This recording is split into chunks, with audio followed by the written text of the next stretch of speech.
ladies and gentlemen, welcome to another edition of Dom Mafia Live. That is right, everybody. We're going to be looking over the practice updates today, and the much anticipated injury report is Josh Allen on the report.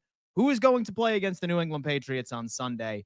We have a couple of signs that I am exceptionally looking forward to dive into. And that's for damn sure. We're going to be welcoming my good friend Kevin on here in about 20 minutes to unpack everything that's been going through his mind since the absolute wonderful victory that we all experienced on Sunday against the Detroit Lions. And I am looking forward to seeing it all. Folks, do me a favor right now.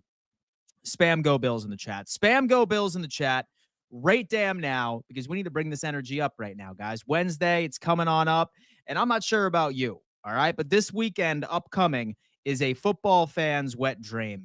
All right. We have first round of the college football playoffs on Friday and Saturday, then capped up as well with some Saturday football, ladies and gentlemen, and also a full slate of Sunday. So get your tissues ready, get your lotion ready. It's a football fan's absolute dream. Do me a favor, spam Go Bills in the chat, ladies and gentlemen. We already know what that is all about. Now, guys, listen, speaking of the injury report, okay, because we are going to go through with that. If any of you guys ever find yourself injured in a car accident, you have to call William Mattar. Hurt in a car, call William Mattar. He is the #1 car accident attorney in the state of New York. I hope and pray that you never find yourself to be in that situation. But in case you are, and you are located in the state of New York, and you're looking for the right representation, look no further than William Mattar. Phone number is 844-444-4444, or you can simply go to his website as well at williammattar.com. Shout out to William Mattar for being a proud sponsor and friend of the channel. Super excited to go on ahead and dive into just about everything. Now, what I can say is the dreaded injury report, ladies and gentlemen. I have it right in front of me. And wow, ladies and gentlemen. I saw my boy Brent in the chat a little earlier. What's up, Brent? Hope all is well. And he said, don't worry about Josh Allen because he could beat the Patriots and the Jets with his legs. Well, fun fact, because today during Josh Allen's press conference, excuse me, I was just chugging water and I'm burping a little bit. He quoted something very interesting and something I don't believe he would have said if there was any lie to it or a white lie. He quoted that he is feeling the best he has ever felt. The best he has ever felt, even after that hit on Sunday that he experienced. And make no mistake, my boy Josh Allen got rocked twice during that game by some of those Detroit Lions defenders. And we were all sitting here worried that, oh my God, our QB is AC joint in his shoulder. What the hell is going to happen with this dude? He's not even on the injury report, ladies and gentlemen. Isn't that something that puts a smile on your face? If that doesn't put a smile on your face, also celebrate the fact that he is currently the Nickelodeon Valuable Player of the Week. Oh, and by the way, he's the Offensive Player of the Week again for what, like the 40th time in his career? Man, this guy is just moving toward NFL greatness. And hopefully at the end of the day, he can cap it off with a Lombardi trophy, being the first to raise that bad boy and take it, put it on a damn plane, and bring it right to downtown Buffalo for the parade that I know that we have all been fantasizing about since we were children, ladies and gentlemen. So, fun fact, Josh Allen, not on the injury report. I think a lot of us can rejoice because don't worry, our QB, his shoulder will be fine. Nothing is going to stop him from slinging piss missiles all over of the New England Patriots injury-riddled and bum-ass secondary on Sunday, boys. But still a couple of players that I think are interesting that have been added to the injury report. Every single dude that was out on Sunday against the Detroit Lions, they are all listed as limited, all right? And if I remember correctly, I want to say that both Rapp and Hamlin at one point last week, and let me know if I'm wrong, you know, a lot goes through this guy's mind over here, okay? So I could easily make a misstep.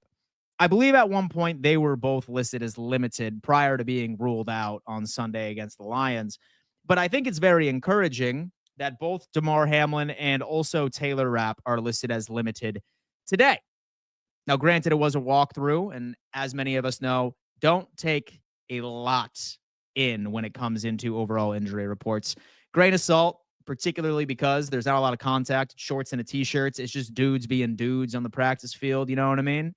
So still very nice. Still very, very nice. Adding on top of that is Rasul Douglas. He is listed as limited with his knee injury, something to keep an eye out on. Matt Milano is listed as limited with his groin injury. They just have biceps on there because it's still something he's technically recovering from, fresh off of the IR, as we remember. And then also we have Curtis Samuel with a rib, and then Dorian Williams, linebacker, who was also listed as limited as well. Now, here's my theory, and let me know your thoughts on this. I think we should rest each and every single person on this list that is listed as limited. Now, am I speaking out of place here? Is that a crazy situation like right now, folks? That I'm thinking, you know what? I'm fine with running against the New England Patriots with our backup safety tandem in Cam Lewis and Cole Bishop, who got absolutely cooked. They got sliced up on Sunday, ladies and gentlemen. It was very difficult to watch. Should we also roll out there with perhaps a good guy by the name of Balin Spector as one of our linebackers, and Terrell Bernard, who Spector had a fucking terrible day? Yes. Yeah. I would say so. I think that is more than likely the correct decision when we're looking at this overall injury report for a variety of reasons. Number one, I don't like seeing all of these defensive players on the injury list. You want to know why? Because it gives me flashbacks of what it looked like in the playoffs last year. And I want us to go into the playoffs as healthy as humanly possible, my friends. Okay? Call me a man scorned, but I just don't want to see it. And then number two, this Buffalo Bills defense, I don't care that we've had a couple of bad games, all right? I get it. We have had a couple of bad games, man. But listen, if we go out there and we allow a young rookie quarterback by the name of Drake May, whose number one wide receiver is a dude named Pop Douglas. No, I'm not bullshitting you. Number one receiver is a fool named Pop Douglas. To scorch us for more than 20 points, even with backups, come on, man. There's no question about that. I love our defensive line against that atrocity that they have over there as an offensive line is concerned. They have one of the worst offensive lines in all of football. I think that we can lean on our pass rush to make up for some of the question marks that we have on this Buffalo Bills secondary, in my opinion. So why waste each and every single one of them? If anybody that I would like to have out there, not that I really trust Drake May to go out and hang 30-plus points for the first time, I want to say in his career. I don't think.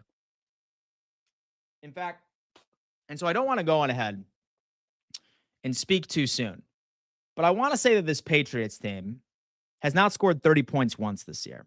Let me see. And right before I go on ahead, and like y'all can go on ahead and call me an idiot if I'm wrong.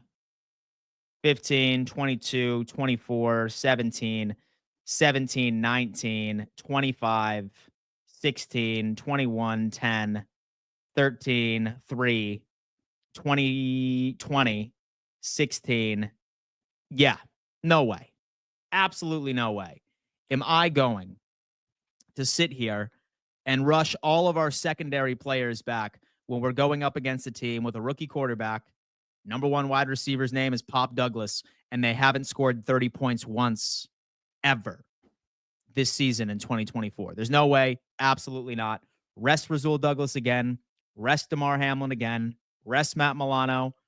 Rest Curtis Samuel. Rest Dorian Williams. Rest them all. All right? Send them home on a little vacation. All right, a little impromptu bye week. Send them on like some sort of Costa Rican retreat. Send them to Sandals in Jamaica for all I give a fuck. Don't let them step on the field. Heal up these guys. This is the most important thing that I think that we need to make it happen. All right? That's particularly what I think needs to go down with the Buffalo Bills right there. So that is the injury report, folks. Damn. Listen, I got to get to the chat real fast. I got to see how my boys are doing right now. And let's chat up a little bit. 123 of you are on YouTube right now, folks, and then 20 of you are on X. I appreciate everybody that regularly comes in and shows me a little bit of love. As many of you know, I am live Monday through Friday at 11 a.m. EST and 5:15 p.m. EST. And then I also need to give a shout out to one of our proud brand partners. That is Picasso's Pizza. Folks, great pizza at Picasso's. I'll tell you what, there's 4 great locations. And if you are not in Buffalo, they are mailing pizza to your front doorstep. I don't care if you're in damn Seattle, Washington. I don't care if you're in Lincoln, Nebraska. I don't care if you're in Honolulu, Hawaii. Picasso's Pizza is sending you pizza via the mail, all right? And this is a great holiday gift, too, for anybody that you know that maybe has moved away from Western New York that misses Buffalo Pizza. I know that I sure miss Buffalo Pizza. Go on ahead and use their nationwide delivery and use code PARADE for 20% off. Give the gift of flavor right over there for Santa, baby. Listen, Christmas, shout out to our good friends over at Picasso's Pizza. You guys are the damn shit. Anyway, Bella, what's up? How you doing? How you doing? Better round for all 4 losses. Learn not to get my hopes up with this team ever again. Since those 90s, I take it week by week and hope for the best. This way you won't be so broken if they do lose. But listen, what's life without a little bit of pain, Bella? Because listen, sometimes, oh man, I hurt myself today to see if I still feel. Hey, listen, sometimes it is all about hurting just to know you're alive. That's how I'm looking at it. So sing it from the damn ceiling, ladies and gentlemen. This Buffalo Bills team is damn good. And I think all we can ask for is just that, like, we stay as relatively healthy as humanly possible. That's what I'm looking for. We are at home for the next 2 weeks. I believe so. Yes, I think. Hold up. Yes, we are. You are correct. Home games, 2 in a row. Joe Andreessen sucks. Rich is not happy with Buffalo Joe. Dan, did you hear Stephon Diggs? I did hear Stephon Diggs. He was giving the praises over to our good friend Josh Allen. Congratulations. Oh, man. I hope he misses this Buffalo Bills squad. I sincerely do. I'm not scared of the Patriots, and the Patriots haven't been the Patriots since Tom Brady left. However, I think we said the exact same thing when so our good friend Wack Jones ended up marching down the field a couple of years ago and beat us in the 4th quarter. But that was a different team, and that was a team that just didn't have their shit together. And I think there was a culture issue over in Buffalo at the time. So hopefully we don't see that same shit again. Hit that like button. Shanneris Bogle is in the chat. Love that guy. Best thing to do is to develop our second stringers. Absolutely. Why not do it against the team that is filled with second stringers? Is Patrick Mahomes' injury serious? Believe 30. I'm going to tell you one thing and one thing only. Unfortunately, we will never know. We will never know. For all I know, Patrick Mahomes is out there. He is faking it. He has been a full participant in practice 2 days in a row. So whether or not that's a smokescreen from Andy Reid and it truly is going to be Carson Wentz, that's a different conversation. So Josh Allen is okay. John Silver, yes, thank God. He is not listed on the injury report whatsoever. And today he was quoted after winning the MVP, which of course was the Nickelodeon valuable player, that he feels the best that he ever has, quote unquote. Well, actually, I'm pretty sure that's more of like a paraphrase quote, but regardless, he's feeling good and he's not on the injury report. So Josh Allen just ended up having I don't know, is what it is. The pain back then was brutal, especially the first wide right. I could only imagine it. And I empathize with each and every single one of you who went through with that. Zach G is saying, big fan of the channel, a bigger fan of Buffalo here in Virginia. Happy holidays. Buffalo by a billion. Zach G, man, I sincerely appreciate you coming in, showing a little bit of love, man. It is absolutely wild, guys. We have had a massive. What's up, buddy? All right. We have had. Sorry, I'm talking to my diabetic blind dog right now. He's my good friend Milo. Okay. But where the hell was my mind going with that? All right. Anyway, like I said, I'm live Monday through Friday at 11 a.m. EST, also at 5:15 p.m. EST. And we have had a tremendous year. Okay. Right now, we're currently at 32,000 subscribers across the YouTube platform. Okay. We have 96,000 on TikTok. We have 85,000 on Instagram. We have 8.7K on Twitter. And 100 million views across all platforms right now, which is absolutely insane. And it's all because of you guys, because you just enjoy me yapping into a microphone twice a day, 5 or 6 times across all other socials. Goal for the remainder of the season, and that is including the playoffs, is 40,000 subscribers. Stick around. I promise I will keep everything entertaining. Kyle coming in. What's up? DeMar has been making some really good tackles and doing his thing. Don't need him this week, but hope he is back soon. Kyle Sanders, I'll tell you what, man. Listen, a lot of people were missing DeMar Hamlin last week. I can tell you that much. As I welcome in my guy, Kevin. What's going on, Dan? How are we today? Dude, you know what? Things have been wonderful. I mean, honestly, ever since Sunday, so to be completely honest with you. I feel like you and I have had our share of conversations this week, but we really haven't had time to sit back and sort of give like a temperature check on how proud we were of the Buffalo Bills, like if expectations have changed. I mean, dude, if I was Kevin on Sunday, how was I feeling? I think you're feeling pretty good. So I always thought the Bills would come through the NFC stretch. They're 1-1. Yeah. I just thought the 2 road games, clinching off of a division, really only seeding on the line. It's super tough to play in the NFL with only seeding on the line. I'll say that on my show. I'll say that anywhere. I mean, you're hoping KC loses. You think there's a chance at it, but ultimately you can only do so much. Yeah. So the Rams playing their perfect football game that they played was kind of par for the course. But then you've really, I mean, they're going to end up winning their division now because of that. But then you fast forward to now, you took care of a team. You didn't have the punt block, so you won. I mean, realistically, when no special teams blunders, they're going to win football games. No special teams blunders. I don't have any reservation that they're going to win almost every football game that they're in. So right now, you have an MVP candidate. You have a really good performance that the Bills played. Super strong defensively. I don't care what the final score was. The Bills shut down the best running attack in the NFL. Insane, right? It's almost like that we've said that if we want to, we can. Right, Kev? Yeah. Right. There you go. They ran run blitzes. They did everything possible. Everyone's like, well, yeah, they got down in the game, so of course they didn't run the ball. That's not how it worked. They couldn't run the ball because the Bills stopped them from running the ball. They were down 21 points, and they just sat back and had to throw every single play. And Goff made some ridiculous throws too. He did. The one to Amon-Ra St. Brown, dude, that's an interception 9 out of 10 times. It literally was in Bernard's hands. Yeah. Quite frankly, being down 14-21, they had the game script to just do whatever it took to rack up yardage.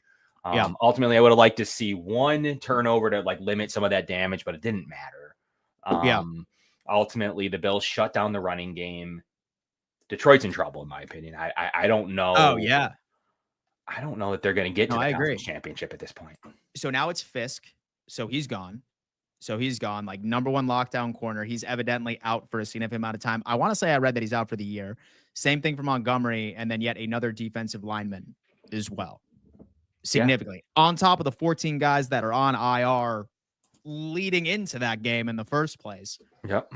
I think the Lions are in significant trouble as well. Unless, of course, that they can go on ahead and they can put up, 41 points or something like that each and every single game, which they have done it, right? Like 5 times so far this season. I think that they've proved it. But this is something that I've been battling with for the past couple of days because people were just kind of like, you know what?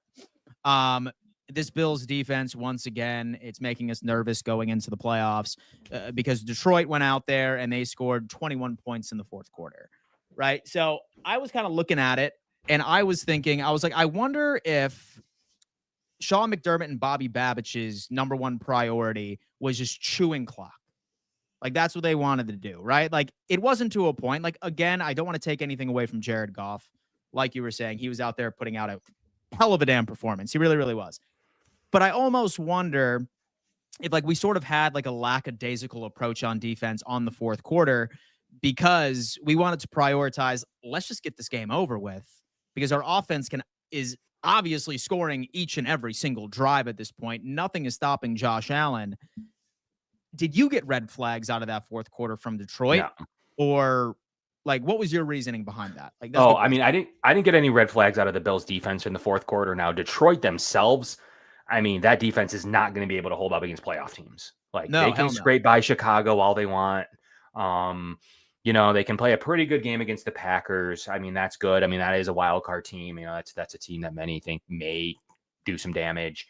Yeah. But I really think that they're going to struggle against elite offenses, and it's going to be a big problem. Yeah. Now they're missing Montgomery. They have some red flags in my opinion. Like the Bills took a onside kick return back to the 5 that gave the Rams, or excuse me, the Lions a free possession. Essentially, the Bills just went back ahead 3 scores again, and then they were able to get the ball back and put up more yards. Yeah. So the Bills were trying to get out of there healthy. They already had some defensive injuries. They're trying to let them bait them into running some clock. And they would have done a really good job at it outside of the Amon-Ra St. Brown, which should have been a pick by all analytics. That throw does not get completed often. It is what it is. The Bills had him in triple coverage. And unfortunately, it went through Bernard's hands in order to go for a touchdown. Happens. Offensive players make plays. But the Bills' defense is going to get healthy. That's the difference.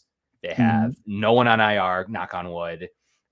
In a week or two that they're going to have their complete defense back. Yeah. I'm not going to be overly concerned at the Rams-Lions stretch indoors in a certain environment that allowed for that kind of game. I'm not going to get too beat up about that at all. No, most definitely. Like it's definitely funny, especially with this fan base, because I feel like a lot of people love picking enemies. Like a few weeks ago was Ed Oliver, right? Was Ed Oliver. They're like, Ed Oliver, get him off the damn field, man. All right. He's done, blah, blah, blah. But then obviously he ends up leading the defense in overall pressures, really had a coming out game, which is ideal against a pretty talented interior offensive line, might I say, as well. So now the enemy, Kevin, is Matt Milano. I have been getting a lot of people in this chat saying, Matt Milano, man, bench him, washed. We need Dorian back out there. Thoughts on Milano's performance? Is it as bad as what people in the chat are saying?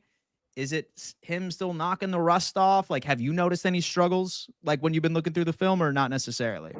He's not going to. I thought he was starting to play really good football. I thought he played the run really well before going out. And actually, him going out mixed with a couple of other things caused the Lions to have some more success. So I thought he was just getting back in the flow of things. I mean, the Bills wouldn't even give Dorian Williams many snaps like prior. Like Milano is entrenched as the starter. There's 2 players that have this like cult following: Dorian Williams and Kyrie Elam. I don't understand it. Dude, listen, I was in a heated debate with somebody in the chat earlier today about why I don't think Kyrie Elam's a good football player. So, he has flashes where he's good in coverage, and for some reason over any other player, like fans stick to that. Yeah, I called him a QB2, like a good QB2, as an example last week, where like he's got this QB2 phenomenon. I was like he's got to play. He's got 3 better corners in front of him, and he doesn't play special teams, and he doesn't play sub packages. He's grabby. He gets beaten in his zone frequently. I mean, I'm excited to see him next year, maybe get a chance to earn a starting job next to Benford, but he is the 4th best corner on the team. I don't have an issue with him. I actually like him as depth, but he's not worthy of a cult following. He's a good kid by all accounts. The Bills have switched positional coaches before. Like, I don't know. He kind of is what he is. He's good depth. Like, you want a little bit more out of him, but I don't understand the cult following. Dorian Williams is starting to grab that too. I don't really understand. He's awful in pass coverage. He is a complete liability. Like, I don't know what people see on film. He's terrible in coverage. He's really, really bad. He gets smoked often. Slot receivers absolutely torch him. He's fooled a lot. Like, he's not great. Hence why the Bills went to an injured player off of back-to-back injuries before continuing to give him the job. Ultimately, there's 0 calls for me. Like, another really good young depth player. Like, I'm glad the Bills have started to develop him a little bit. He's good against the run, but he's not to be playing over Milano, a guy that is a few games out from trying to regain his normal form, which we're starting to see a little bit, especially against the run. We definitely saw in the first half. Got it. Now, sticking with Milano, obviously you said that run coverage is solid, right? Like, he's definitely been a threat, and it does make sense, folks. Like, what if Milano being out was half of the reason why Detroit started absolutely scorching everything? Perhaps it did make a bit of an impact. What about his coverage snaps from what you have seen? Have you seen like a slow misstep, or like have you seen like a slow adjustment period from it? Or is it close to where it's been prior to injury? I think you're just seeing him get under his feet underneath him. Like you're talking about in two really big environments. Like one is that you had the great snow game. Like you Yeah. can't really take anything from anybody in that game. Like maybe Yeah. beside Josh. Number two, you had indoors in a really crazy environment when Stafford was on a complete heater, torching everybody. And then you had the Lions game where they were just kind of playing pickup. He played well early on in that game, and then he went out. So ultimately, I think he's gotten his feet underneath him a little bit. And I'm starting to see flashes of Milano, and I know the Bills are. So yeah, it's his job, definitely his job for this year. I would argue maybe even next year. But just being limited on the injury report as well with Dorian. I mean, I have good hopes that you're going to see Matt Milano. Matt Milano. His groin quickly. injury. Yeah. His groin injury coming back out. Now, I do obviously want to shift over into today's injury report, but Sure. One last question about this game specifically. Backup safety tandems, right? Had Cam Lewis, okay? Had Cole Bishop. Were either of those guys listed on your list of like the absolute liability out there for the Buffalo Bills defense against this Detroit's passing attack? Because I feel like a narrative is just like now we're missing Damar Hamlin because Cam Lewis obviously is not as good as Damar Hamlin. Bishop is still having his senses and flashes of rookie struggles. How were both of them playing? Were they liabilities at all? Talk to us about that. Yeah, I mean the Bills are. I mean Taylor Rapp's we'll start there. Is a better player than people want to. He's developed into Jordan Poyer first year. Jordan Poyer, where he is a really big pivotal piece of the defense. So right, just first and foremost, you have that working for him. I love Taylor Rapp. I think he's done wonderful things. I was critical of him last year. I thought at the end of the year he became a big piece of the defense that was missing in the playoffs. So he'll instantly make it better. And then, Damar does what he does. He's been in the starter in this system for a long time. So that's ultimately, he's been in the system. I like what I saw from Bishop, though. Lewis is a great sub package guy. He is complete in a lot of ways. As an every down safety starter, I don't see it out of him. But he does match up well against certain players.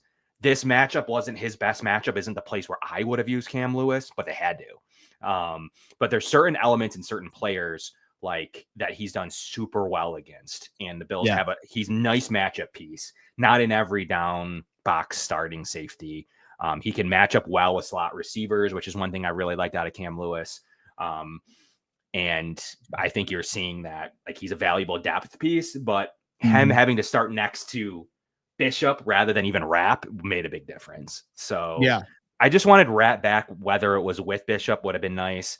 The Bills won the game without the 3/5 of their starting DBs. It's pretty impressive. But ultimately those guys are showing progress. Like I like Cam Lewis as a backup and I like Cole Bishop a lot and what he's starting to do. I thought he started to play well. He played the run really well. The reason they were stopping the run early was Matt Milano and Cole Bishop. Taron Johnson had a great day against the run. When they went out, they started to find some offensive success when Milano went out and Bishop too. So I think that there's some correlation there. I thought they played a good football game. And when a couple of those guys went out is when the Lions had their yardage success. Yeah. Heat-seeking missile and Cole Bishop. And it's funny you say that because I was actually throwing around the idea here. Have the injury report right in front of us. And I see a lot of the usual suspects, same exact guys that were ruled out last week against Detroit, were listed as limited during a walkthrough. And then obviously we have Matt Milano entering the conversation and then Dorian Williams as well. Here's my deal, Kev. All right. I look at this New England Patriots team that we're about to be playing on Sunday. Okay. And I see an offense that hasn't scored 30 points once. I have seen a defense that is injury riddled. I have seen a defense that is also not very good. Historically bad O-line.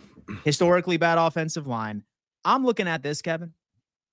And if I was Sean McDermott, if I was in charge of any sort of personnel decisions, I'm resting every single person that's listed as limited on this list right now.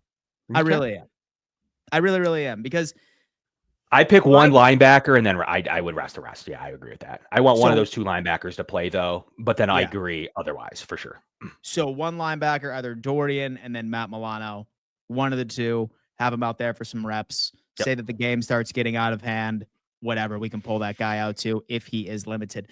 But I think we started seeing some promise from the pass rush, particularly against this Detroit Lions team. And I think that we can win the game with that. I really, really do. I'm sorry. And I'm pretty sure I had the same sentiment that year when Mac Jones ended up leading a game winning drive down the field. I had this exact same confident level going into it. But something about this year just changes. Like Sean McDermott's good against rookie quarterbacks. Offensive line is bad. Maybe we finally get like a lot of pass rush going into it. And if this team can go out there and score 30 points against our backups, I highly doubt that that's the case. Why risk it? Because we say again and again and again, number one priority going into the playoffs right now is health. Yep. Completely. Yeah. Like that's the number one priority for this roster. I need one of those linebackers to play. I don't want to get too, we're getting a little deep in the linebacking core if your second and third linebackers don't play. Prefer not to see Inspector, man. No, he was awful. I prefer like at least there. Like I don't want this to go crazy. But I agree for the most part that you would rest them. I do want to make sure those guys are back then against the Jets though to get them. Like, I don't want guys to take 3 weeks off.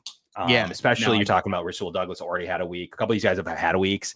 So if you really think about it that way, this would be week 2. I'm okay with that. They got to play next week then. So you got to kind of pick. Are they ready to go? You probably would get them in because here's the other thing. There's still likelihood that if you don't get the bye, which you would have a bye anyways, you're going to have week 18 off. So you're going to have that week off as well. As long as there's no real risk of ligament issues, I'm probably playing a majority of guys that can go next week. So I have to play them against the Jets then. So they can make their determination, which week they want to go, because then the following week there's essentially a good chance at a bye. So they're going to have to pick, are they going to play this week? I may get a guy back like Douglas this week personally to get him on the field and then maybe give him another week or 2 off if you need to. But we'll see how they play it between. I think you play half of them this week, half of them next week. So maybe you set out 3 or 4 of them. Next week you set out 3 or 4 of them. So I do think that you probably want one of those safeties to go to. And ideally, I think you want DeMar to play, ideally, or Rapp. And then next week, maybe you want them back together. So they're going to have to kind of relay, but based on what the Chiefs do in the next 2 games, they're going to have to make up their determination. But I need them to play next week, though. If they're going to take a seat this week. But for the most part, we do need one of those linebackers to go, in my opinion. Yeah.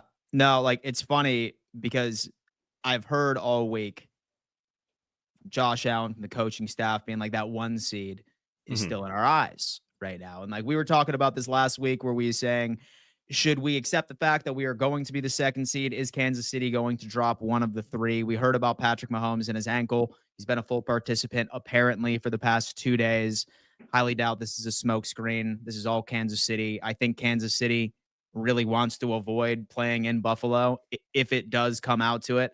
And I love reading your posts on X when you say that there's still like a 3% chance we meet each other again in the playoffs. It's close to 0. If the Bills win this week, if the Bills win this week, it's 0. So if the Bills win this week, the percentage goes to, there's no chance the 2 teams can play prior to. And if the Chiefs win 1 game of 3, they actually clinch the 2 seed.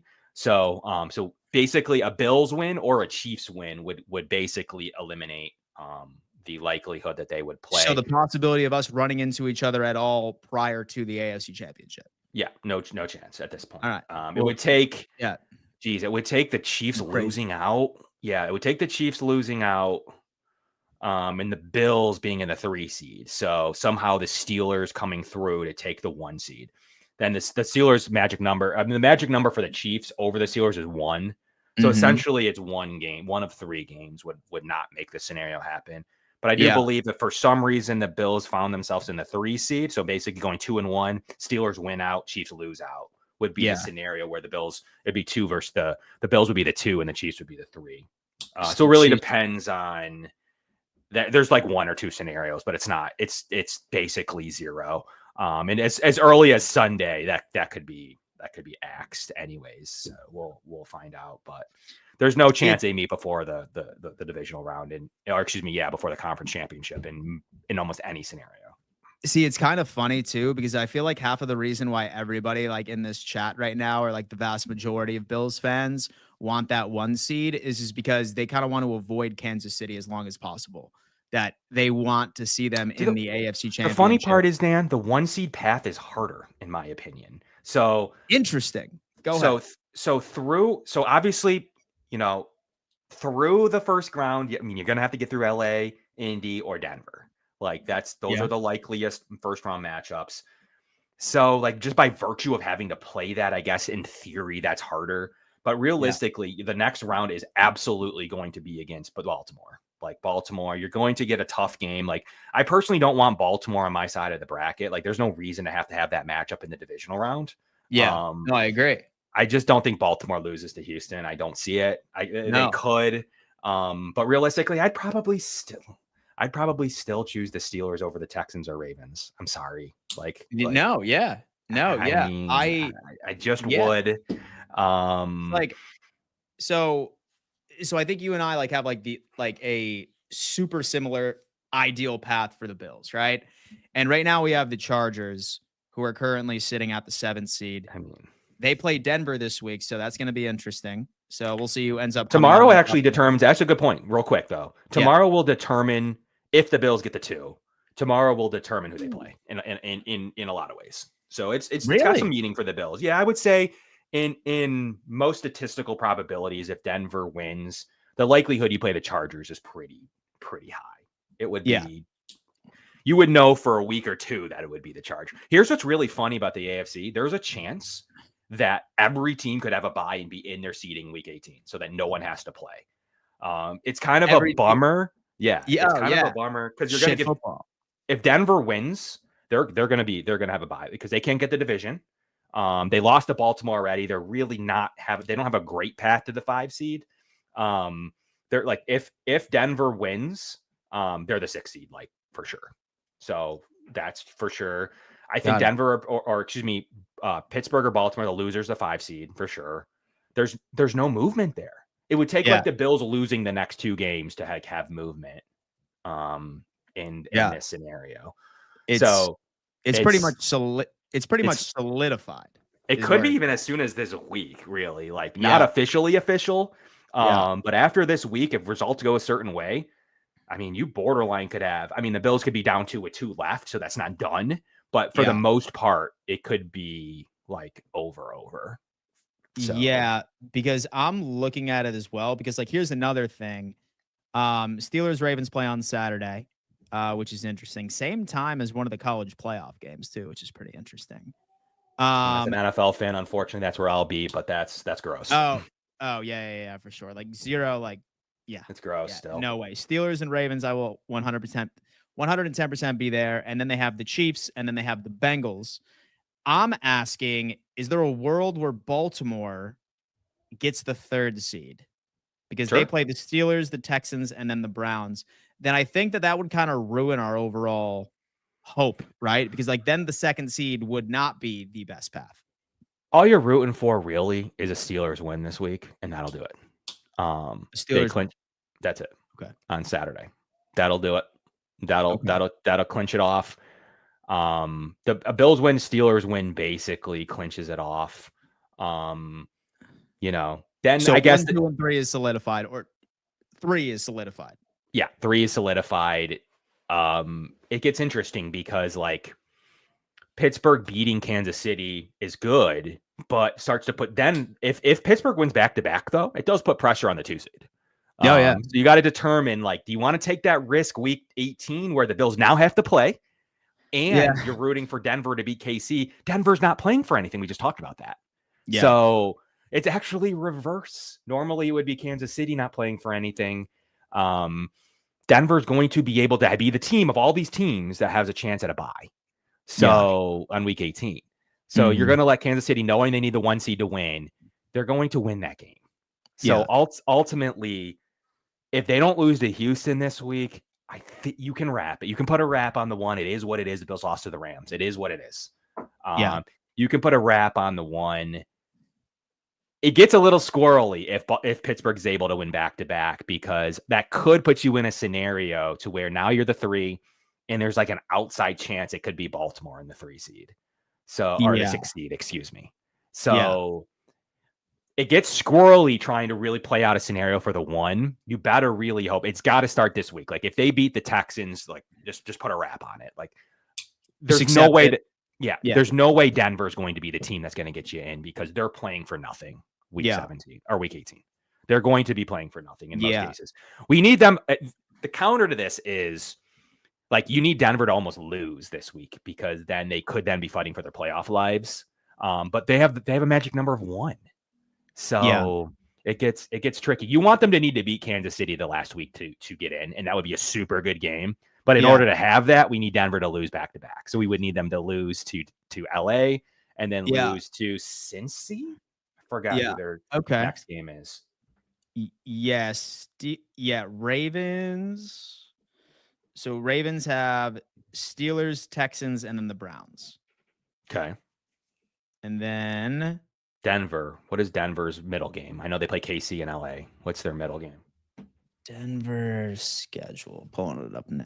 All right. So they have Chargers, Bengals, and the Kansas City Bengals. Chiefs. It is Bengals. Okay. Yeah.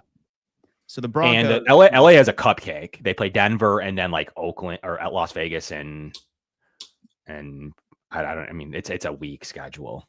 Yeah. So I'll tell you what, man, like as far as I'm looking at it, I feel like I'm kind of convinced that I kind of want the second seed. And I want nothing to do with the first seed if it stays out this way. I mean, it's silly because I think Denver has a defense that could give you issues, honestly. Like if you're looking at all these teams. What about LA's defense, though? I'm not worried about LA. No, you're not. I mean, coming outside in the winter, like I have absolutely no worries about LA. I don't think they're good. I don't think they have weapons. Yeah.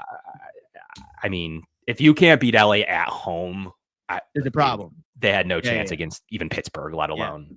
Yeah, there's a problem. That's the case. It's. I think they stink. And I think that there's a realistic way they can get knocked out of the playoffs. If they lose tomorrow, they're in danger. They're in big danger because I think Cincy has a weak schedule, and we certainly don't want to see Joe Burrow. No. Even as much their defense absolutely is historically bad. But I still don't want to see Joe Cool. I definitely. No. I mean, I don't even want to deal with Miami. Like, I don't even want to deal with them sneaking in. But one I would enjoy would be Indy sneaking in. Indy actually has a path by winning out, and their schedule sucks. So they play like Tennessee. I mean, their schedule sucks. It's the Titans, it's the Giants, it's the Jaguars. So yeah, more than likely they could win out. So luckily, Indy winning out's good. It blocks. If Indy wins out, Cincy and Miami aren't blocked. So then it just comes down to if LA can do enough to get in or not. So then you're looking at LA or Indy at that stage, week 18. There could be that scenario. And hopefully AR just doesn't absolutely lay an egg. So against the winner outside. Opponent. Yeah. But I mean, honestly, man, like say that it was like LA or Indy. Bills end up beating LA, which would be ideal. I'd probably take Pittsburgh over Denver. And then, as we said, I think Baltimore would absolutely punch Houston in the mouth. Like, no, it's the likeliest matchups right now. Bills, Pittsburgh, Baltimore, Kansas City. That's the likeliest divisional round matchups. Yeah. Winners play. That's a really realistic AFC round.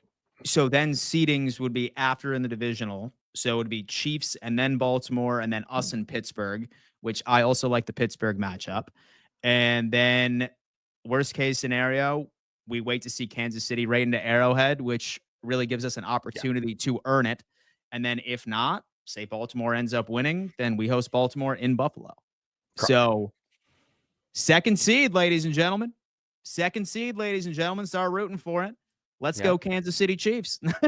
I mean, the third is very similar. Like it's a very similar path. Like, you're just going to have to go play in Pittsburgh at that stage. Yeah. So. Yeah. And so that would be less than ideal. Not ideal. It doesn't scare me. Yeah. But not ideal to have to go. Because you messed around in this. Yeah. The only way you mess around with that and find out is if you need the Steelers to win back-to-back, which is already hard, and then you're going to have to mess up to like Aaron Rodgers. Right? Then now we're talking about fighting off the two. Yeah. No. Everyone got mad at me, Dan, because I said that the Steelers have the tiebreaker over the Bills, and everyone got like furious at me. Why? I don't know. Because they're like, well, the Bills have a game up on them. I'm like, duh. But like they have the tiebreaker though. Like Yeah. the point being, like, not that they're going to drop one of these. You think they're going to lose? Like, no, I don't think they're going to lose, but they can't lose though, or the Steelers can catch them. And then everyone's like, well, they're not going to beat the Ravens. Like, well, they already did. It's like you don't know Yeah. that. Like, Dude. like All right, man. Honestly, like when it comes to the Steelers and the Ravens, so the Ravens to the Pittsburgh Steelers is very similar to the Miami Dolphins to the Buffalo Bills. exactly. Like, how could you say they're not going to beat the Ravens? Like, they do it Yeah. every time. It Like, happens every single time, man. Like this Pittsburgh Steelers team owns the Baltimore Ravens. and the Bills have to be careful. They're not playing for a ton.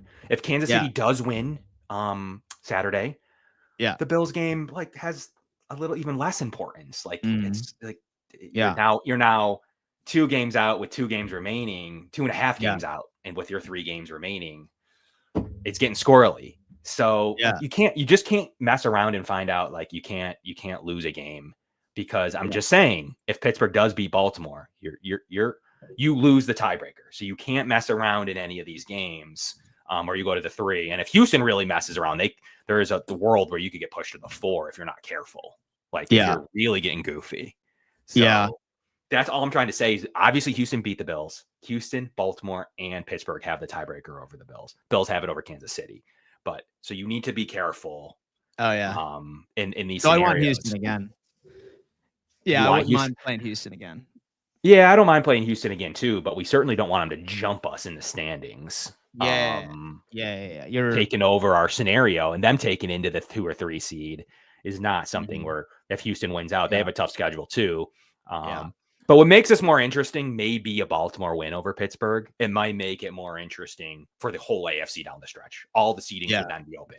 If Denver wins, Kansas City wins, and Pittsburgh wins, which are likely things. It like firms up the AFC. Like it's so it's in Baltimore. So that's interesting. Yeah. I'm probably going to need to cancel all plans. We're probably rooting for Baltimore in a way, but then that puts the division on the line now.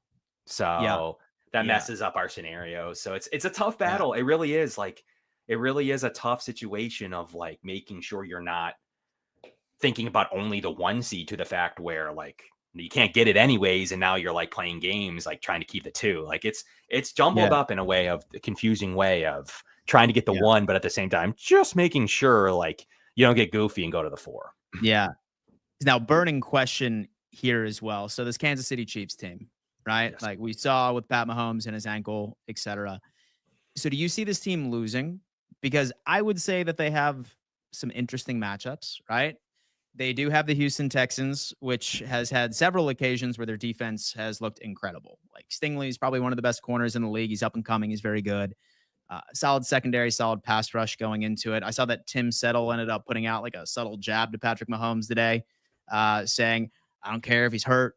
I'm coming after you or something like that. And then that's great. I want to say second.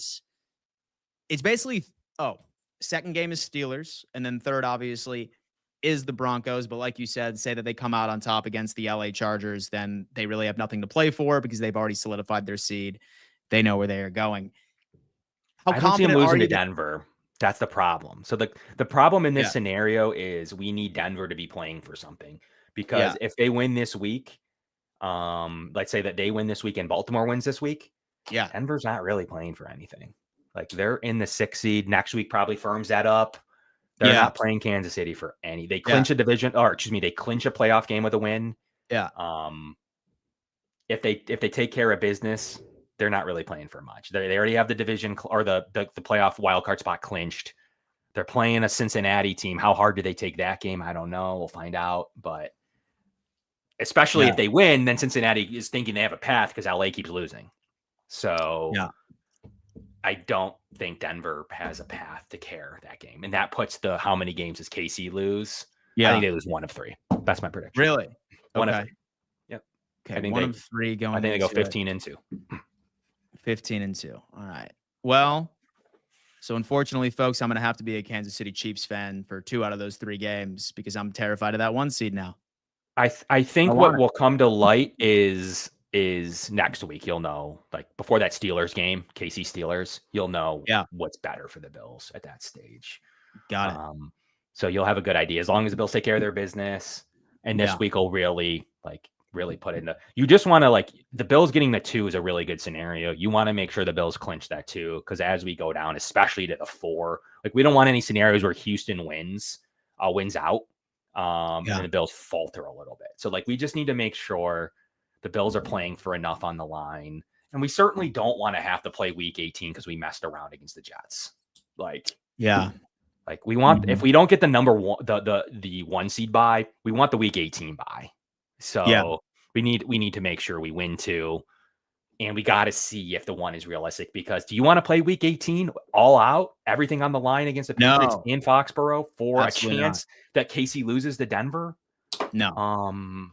No. I mean, dude, it's a toss up. Yeah. Like the Bills probably would with the Josh going for the MVP battle. Like that would give him another reason to add more stats. And I mean, dude, I feel like he won it. I think so too.